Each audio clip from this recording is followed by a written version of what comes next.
Jay Sano without intro music. Jay Sano with intro music. Intro music remix. Jay Sano 19. Jay Sano 19. Jay Sano 19. Jay Sano 19. Chapter 2. The Inheritance.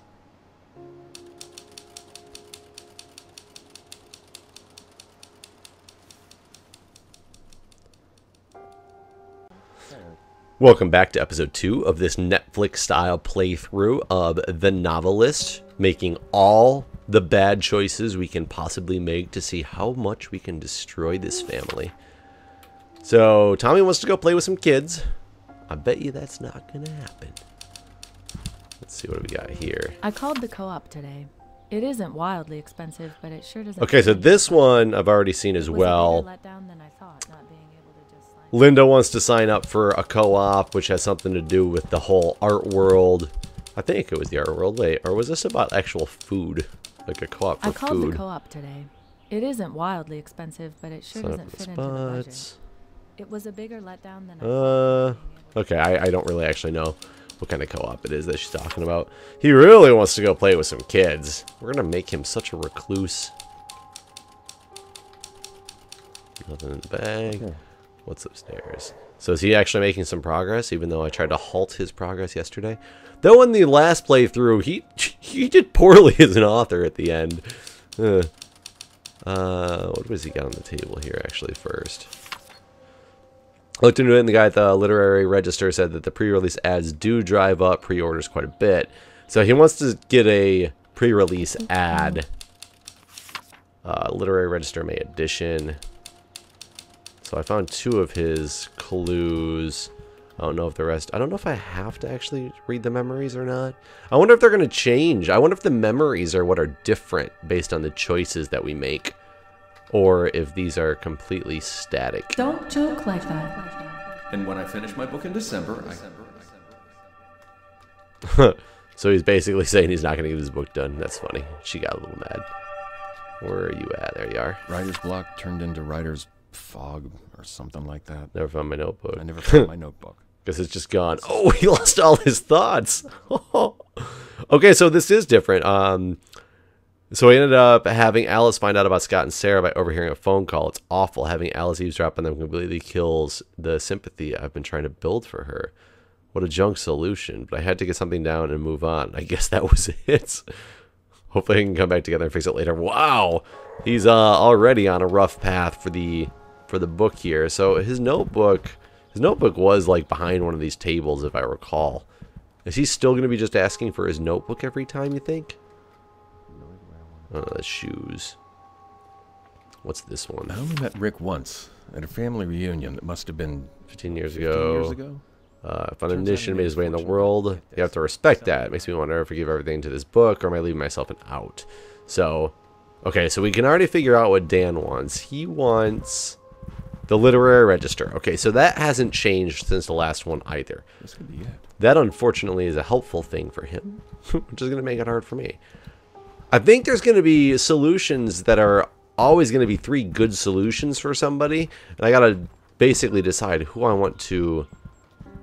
I called the co-op today. Oh, I already read that one. Twice, actually. I got to find out who I need to really focus on screwing over.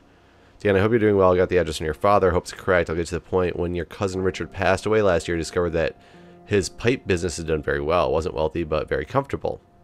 Somewhat surprised to find out that he wished to distribute his estate among the living blood relatives. He reserved the lion's share for his immediate family. I'm sure you'll understand, but there was a portion allotted to you as well. Encloses the check for the full amount. I trust you will honor his memory by putting it to good use. Okay, so that's where some money comes from.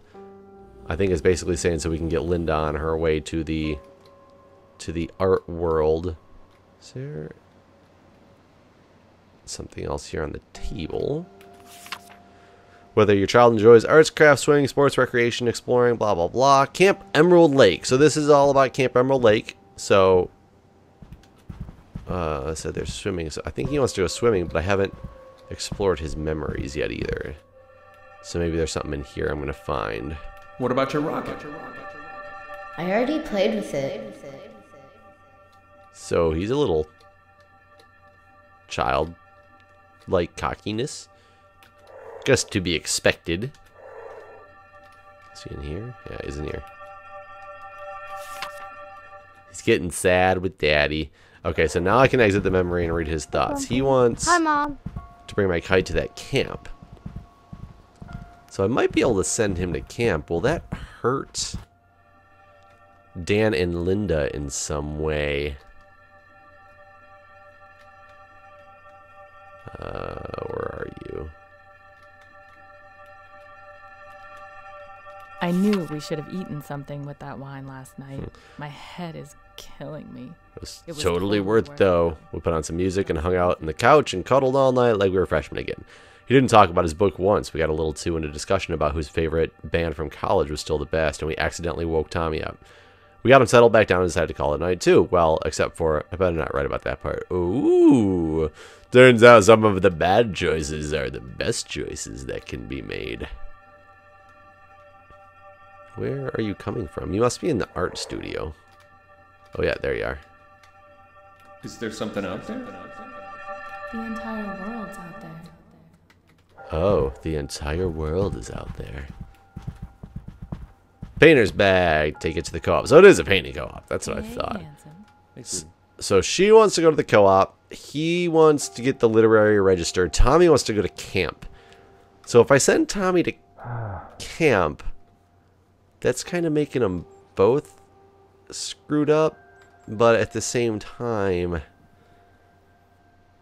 Tommy's going to be happy.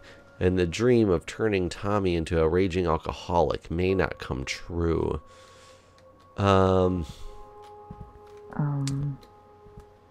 Yeah, exactly. I'm thinking the worst choice right now, because I already made Linda happy, and I want to make her not happy now. Because I gave her exactly what she wanted. Wasn't this the backpack I was supposed to choose? Oh no, kite. Kite, not the backpack. Let's do the kite.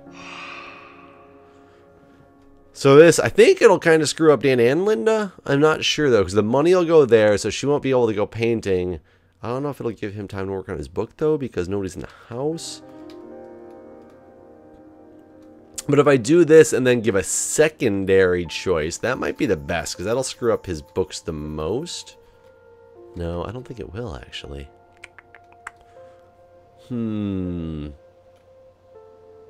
I'm thinking just sending Tommy to camp and doing nothing with them.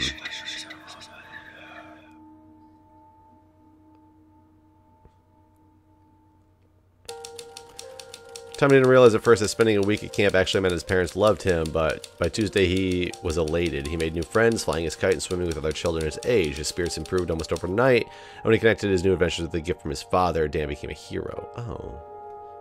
I'm not doing this very well. Dan decided not to place the ad, and deep down he felt like he was giving himself a vote of no confidence. It was subtle, but he knew that regardless of the book's current state, he had apprehensions about being able to finish the way he wanted. So he hedged his bets. He couldn't shake the lack of confidence for days, and his writing stumbled. So I'm doing good on his writing problems.